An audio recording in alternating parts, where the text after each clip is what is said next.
reunidos, como les decía ya, Primera de Corintios capítulo 15, y en esta mañana en particular, que tenemos básicamente dos servicios en este día, en este domingo de resurrección, nosotros estamos aquí reunidos no solamente por una cuestión de tradición. Bueno, es que cada año lo hacemos, cada domingo de resurrección nos reunimos y como cristianos tenemos que hacerlo y tenemos que estar aquí. No es solo una cuestión de tradición, tampoco es una cuestión meramente de simbolismo.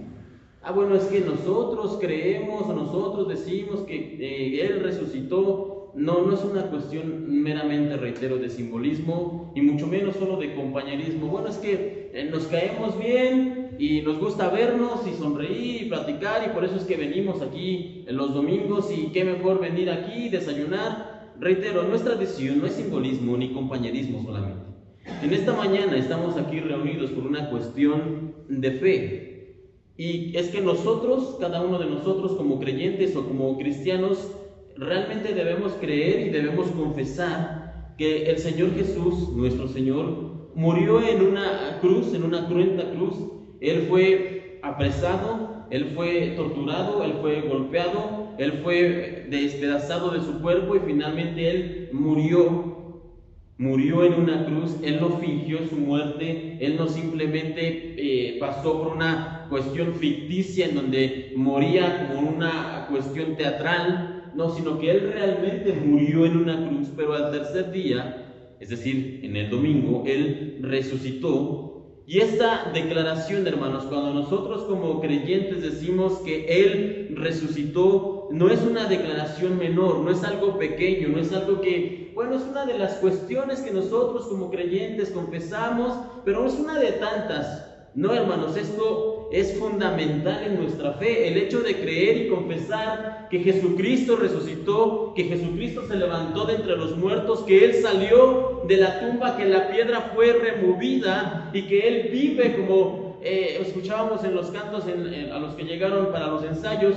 Cuando nosotros decimos que Cristo resucitó y que Él vive, reitero, esta es una cuestión fundamental para nuestra fe. De hecho, es tan fundamental que el mismo Pablo lo escribe de la siguiente manera. Acompáñame ahí en Primera de Corintios 15, en el versículo 14. Primera de Corintios 15, versículo 14. Había en esta iglesia, los corintios, algunos que predicaban que no existía la resurrección, que eso de que alguien muriera y volviera a la vida no podía ser posible. Por lo que Pablo entonces comienza a hacer un cuestionamiento y llega a este razonamiento. Primera de Corintios capítulo 15 versículo 14, dice aquí: y si Cristo no resucitó, vana es entonces nuestra predicación, vana es también nuestra fe. Hasta ahí, hermanos. ¿Sabes? Si Cristo no resucitó, si el Señor no se levantó de la tumba, si la piedra no fue removida, ¿sabe qué? Vámonos.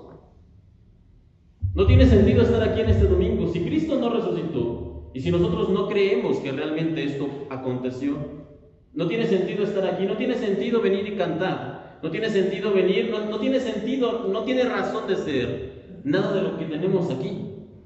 Porque entonces Cristo sigue en una tumba, sus huesos siguen ahí, y realmente nada de lo que decimos, como aquí escribe Pablo, nada de lo que predicamos y nada de lo que creemos tiene sentido. De hecho, un poco más adelante en este mismo capítulo dice que si Cristo no resucitó y nosotros nos reunimos para hablar de Cristo y predicar de Cristo y alabar a Cristo, entonces nosotros somos las personas más dignas de lástima en toda la tierra, porque estamos viviendo en una mentira.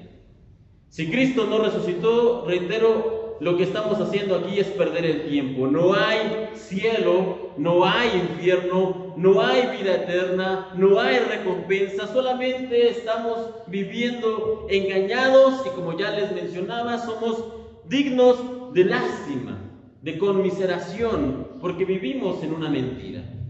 Sin embargo, hermanos, y esto es por medio de la fe, nosotros declaramos y creemos que Cristo resucitó. Por eso es que nos reunimos cada domingo de resurrección, cada año, no solamente en esta iglesia, sino en miles de iglesias a lo largo de este mundo, para declarar una sola cosa a una sola voz, sin importar denominación, sin importar las ligeras o mayores variaciones que tengamos en la manera en que profesamos nuestra fe. Cada iglesia cristiana de este mundo este día se reúne para declarar una cosa: que Cristo resucitó. ¿Cuántos lo creen? ¿Puedo ver sus manos? ¿Cuántos creen realmente que Cristo resucitó? Baje sus manos, reitero, pero esto no solo es una cuestión de fe, tal y como ya les decía, no solamente es algo que nosotros decimos o confesamos meramente por fe, tiene ahí su principio, efectivamente, es una situación de fe, sí, pero también sabe que hubo testigos. Hubo personas de carne y hueso como usted y como yo que presenciaron de primera mano esto que nosotros hoy comunicamos. Ellos presenciaron de primera mano la resurrección y después lo transmitieron a otras personas, que lo transmitieron a otras personas y a otras personas hasta que llegó el mensaje a nosotros. Pero reitero, si regresamos en el tiempo, hubo personas vivas de carne y hueso que presenciaron que Cristo se levantó de entre los muertos.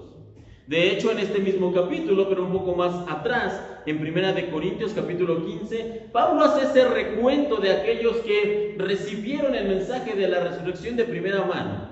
1 Corintios 15, del versículo 3 en adelante, dice aquí: porque primeramente, escribe Pablo, os he enseñado lo que asimismo recibí, que Cristo murió por nuestros pecados conforme a las Escrituras, y que fue sepultado, y que resucitó al tercer día, conforme a las Escrituras.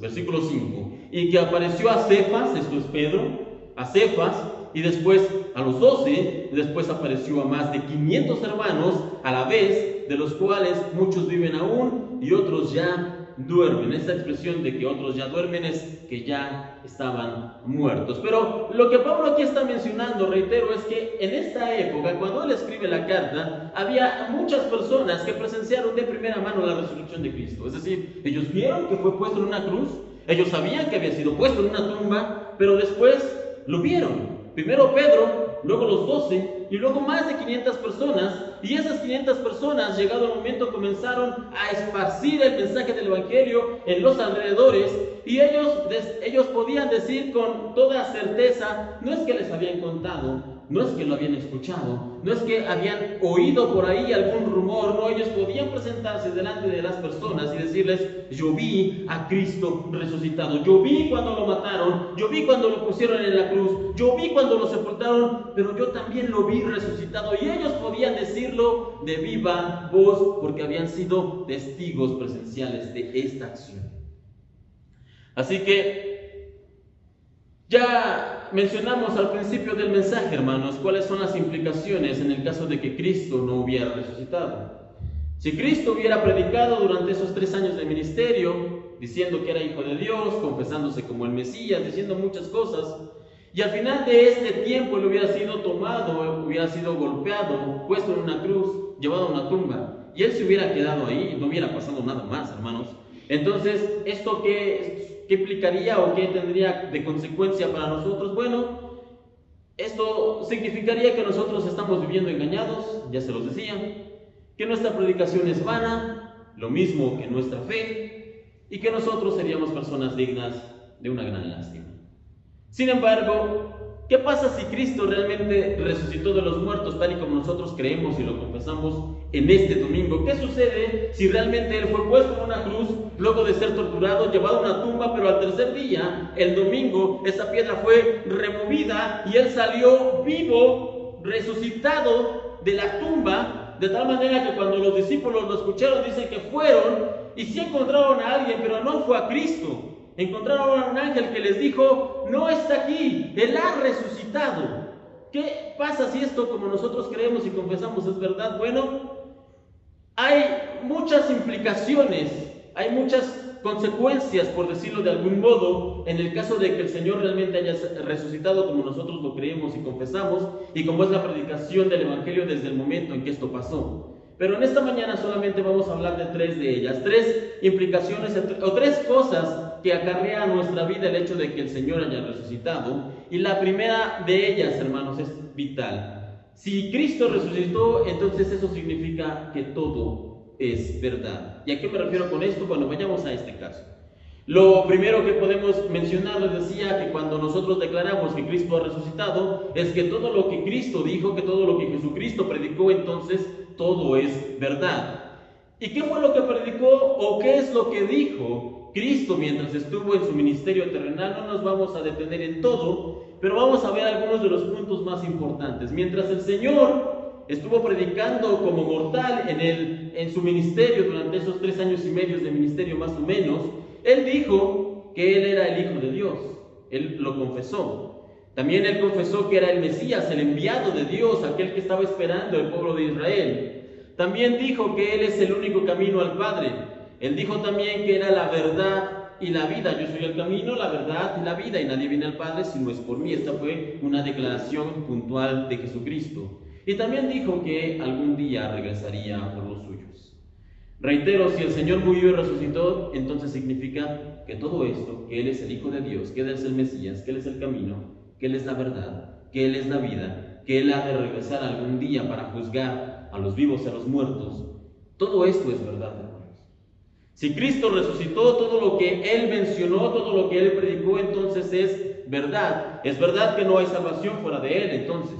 Es verdad que si nosotros no creemos en su palabra, entonces nos convertimos en enemigos de la cruz, en enemigos de Cristo y estamos en contra de Él. El que no está conmigo es contra mí, dijo el Señor. Entonces eso también es verdad. Y también es verdad que Él, llegado su momento, ha de juzgar al mundo. Y el juicio final, hermanos, debemos decir en esta mañana, es algo inevitable. Todos nosotros, como personas mortales, sin importar cuánto vivamos, sin importar que seamos de largo recorrido, a pesar de que podamos vivir 100, 110, qué sé yo, 120 años, todos nosotros como mortales hemos de morir, y entonces el juicio de Dios es inevitable, porque luego de la muerte viene el juicio. Y en este juicio nosotros vamos a ser puestos a la luz, y cuando nuestra vida sea puesta a la luz solamente hay 2 posibles resultados. Vamos a tener vida eterna y gozo eterno, esta es una opción, o vamos a tener muerte y condenación eterna. Solo son estas 2 opciones, no hay más. No hay purgatorio. No hay una cuestión donde vamos a tener un tiempo para pasar, para intentar redimir los pecados. No. ¿Es el cielo o es el infierno? ¿Es la vida o es la muerte? ¿Es el gozo eterno o la condenación eterna? No hay más. No hay intermedios, hermanos. Solo es una u otra opción. Sin embargo, y por alguna cuestión del imaginario popular, porque así lo hemos escuchado, así nos lo han enseñado, así se nos muestra en medios audiovisuales, etcétera, mucha gente suele pensar que lo que se ha de juzgar en el juicio final, cuando éste llegue, va a ser nuestras obras. ¿Qué tan bueno fui mientras estuve vivo? ¿O qué tan malo fui cuando estuve en vida? Y esto es lo que se va a poner en una balanza, y si tus buenas obras pesan más que las malas, entonces vas a tener la oportunidad de entrar al cielo con Dios. Sin embargo, esto no es verdad. La Biblia jamás enseña esto. El juicio de Dios no está basado en una cuestión de buenas obras o malas obras, sino que el juicio del Señor está basado en lo que nosotros creímos mientras estuvimos en vida. Y si nosotros creímos en el mensaje que encontramos en su palabra, en la Biblia, si nosotros creímos en esto que nosotros estamos predicando justo en esta mañana, en el poder de la resurrección, en que el Cristo Jesús murió, pero también resucitó al tercer día, y si nosotros realmente lo creemos y abrazamos esta verdad, entonces ¿sabe qué? Para nosotros ha de venir una recompensa eterna. Pero si rechazamos este mensaje porque decimos eso no es posible, la resurrección no existe, estos solamente son cuentos de niños, entonces lamentablemente en el día del juicio, al rechazar este mensaje, nuestro destino, como ya les decía, será la condenación eterna. No hay más, hermanos. Y esto no es que lo diga yo, es que lo enseña la Biblia, la palabra de Dios. Así que nosotros debemos decirle al Señor, pedirle a Él, ayúdanos a abrazar tu verdad, a creer lo que parece imposible en nuestra mente limitada humana, que nosotros podamos realmente creer que tú has venido al mundo, que tú fuiste puesto en una cruz, que moriste ahí, pero que resucitaste al tercer día. Y eso es algo que nosotros necesitamos pedirle al Señor, que Él nos ayude en nuestra fe. Entonces les digo, hermanos, cuando venga el juicio, que es inevitable porque nosotros hemos de llegar ahí, nuestras buenas obras y nuestras malas obras no han de ser juzgadas. Ha de ser juzgada nuestra fe. Y si creímos, recibiremos salvación y vida eterna. Pero si rechazamos el mensaje de la cruz, nuestro destino es la condenación. Ahora, el hecho de que el Señor haya resucitado no significa solamente que todo lo que Él dijo y enseñó sea verdad, sino también tiene otras implicaciones, y la segunda de estas implicaciones que no debemos olvidar, sino que debemos confesar cuando predicamos y creemos que Cristo resucitó, es que por esta cuestión, por esta obra en la cruz, ¿sabe qué ha pasado? Nosotros hemos sido salvos. Cristo Jesús, nuestro Señor, no fue a la cruz meramente por una cuestión estética, por decirlo de algún modo. Bueno, es que se ve muy bien un Salvador crucificado, es increíble el sacrificio que hizo por nosotros, y por eso es que Él fue a la cruz. Hermanos, reitero, Cristo Jesús, nuestro Señor, no fue a la cruz simplemente porque se iba a ver bien en una estampa o en un cuadro o en el fondo de una iglesia la cruz. Él fue a la cruz para demostrar, para enseñarnos a nosotros de lo que hemos sido salvados. Como pecadores, sin importar si lo creemos o no, si lo confesamos o no, todos somos pecadores. Como pecadores, la Biblia y los mandamientos del Señor declaran que nosotros somos culpables de muerte. Y esta es lo único que nos esperaba, hermanos: muerte y condenación. Sé que el mensaje suena duro, pero esta es una realidad. Pero Cristo Jesús vino al mundo para ponerse en nuestro lugar.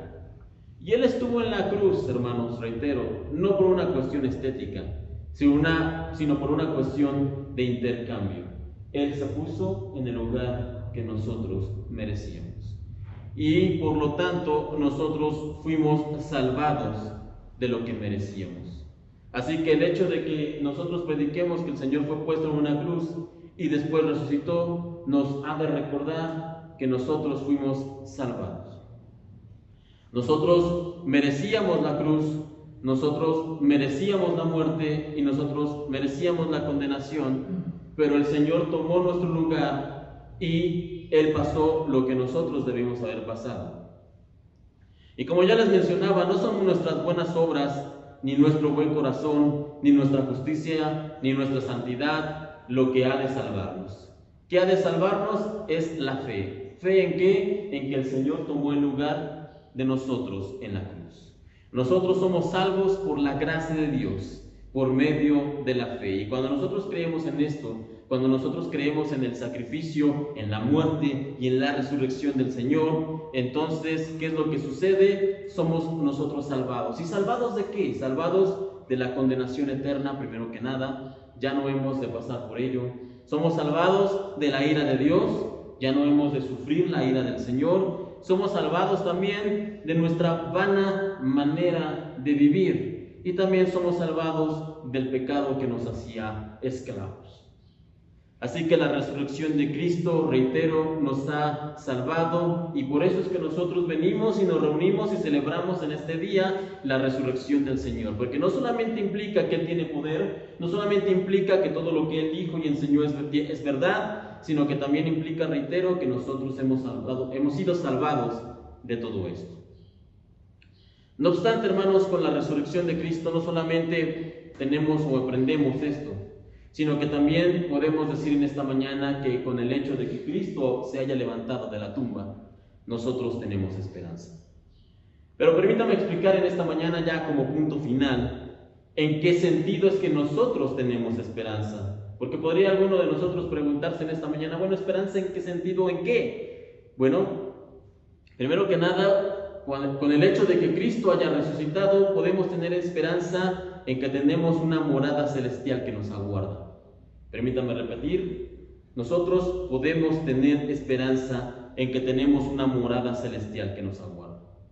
El Señor Jesús, hablando con sus discípulos, pero también en extensión con nosotros, poco antes de partir, poco antes de todo lo que aconteció en lo que se conoce como la Semana Santa, el Señor le dijo a sus discípulos lo siguiente. No vaya para allá, permítanme leer el Evangelio según San Juan, capítulo 14, versículo 2. Juan 14, 2.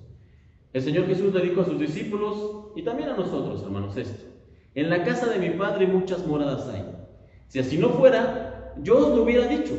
Voy pues a preparar lugar para vosotros. Así que cuando nosotros creemos y confesamos este hecho de la muerte y resurrección de nuestro Señor Jesucristo, entonces podemos tener esperanza de que Él ha ido a preparar una morada para nosotros en el cielo. Hay un lugar especial, hay un lugar reservado, hay un lugar que tiene su nombre.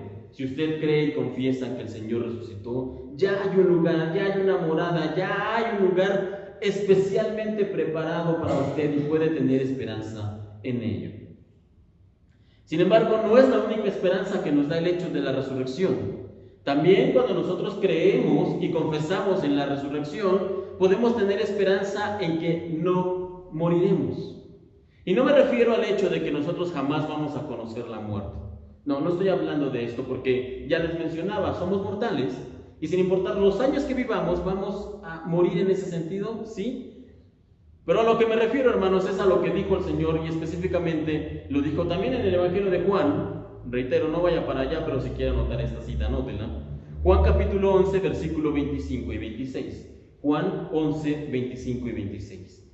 Hablando de esto, de este asunto de que nosotros no moriremos, leemos lo siguiente. Le dijo Jesús: yo soy la resurrección y la vida, el que cree en mí, aunque esté muerto, vivirá, y todo aquel que vive y cree en mí no morirá eternamente.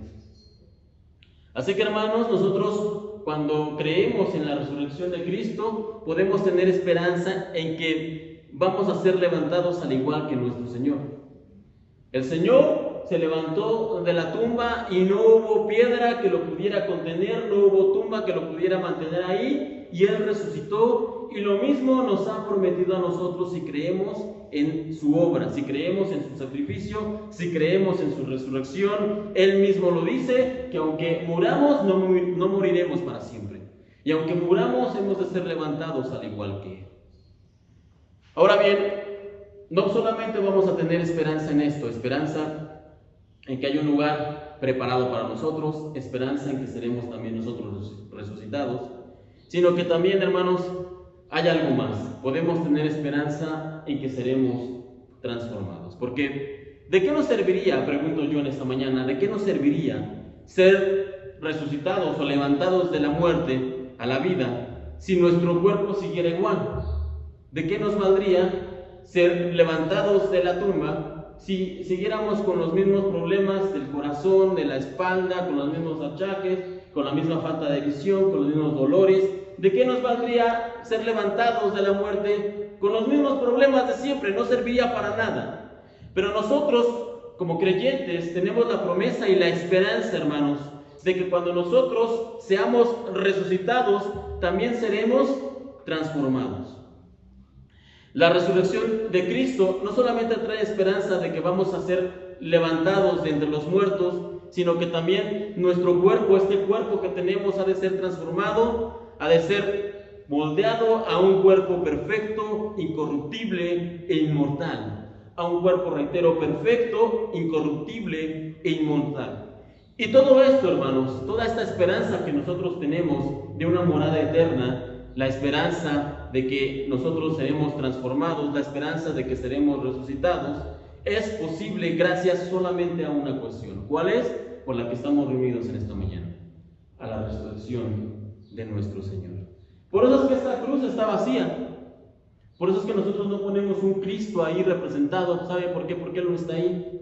Porque Cristo no está en la cruz, porque Cristo no está en la tumba, porque Cristo murió, pero Él resucitó al tercer día. Y por eso es que nosotros cantamos de este asunto, por eso es que nosotros cantamos de la resurrección, por eso es que nosotros como creyentes predicamos de la resurrección, y por eso nosotros como creyentes en este domingo conmemoramos y recordamos y celebramos la resurrección, porque en su resurrección nosotros hemos recibido vida y hemos recibido esperanza, porque en su resurrección tenemos la seguridad de que sus promesas son sí y amén, porque en su resurrección nosotros vamos a recibir paz y confianza en su palabra que ha de cumplirse, porque en su resurrección nosotros hemos sido redimidos y salvados del pecado que nos asediaba y que nos condenaba y que nos mantenía como esclavos.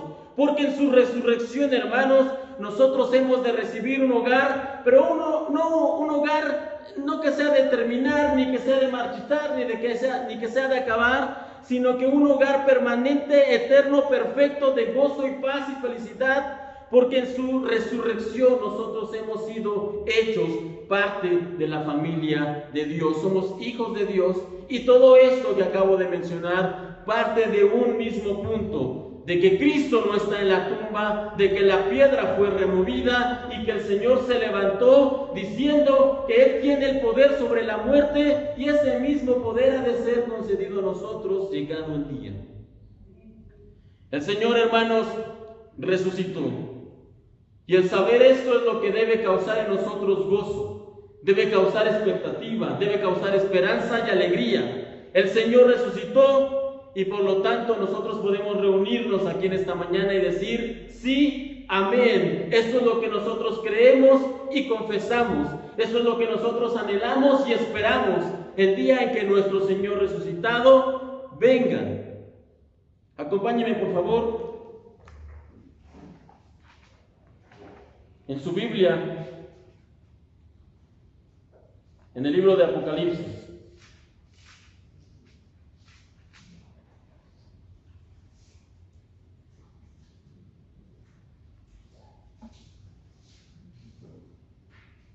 Capítulo 1. Apocalipsis capítulo 1. Vamos a terminar con esto, hermanos.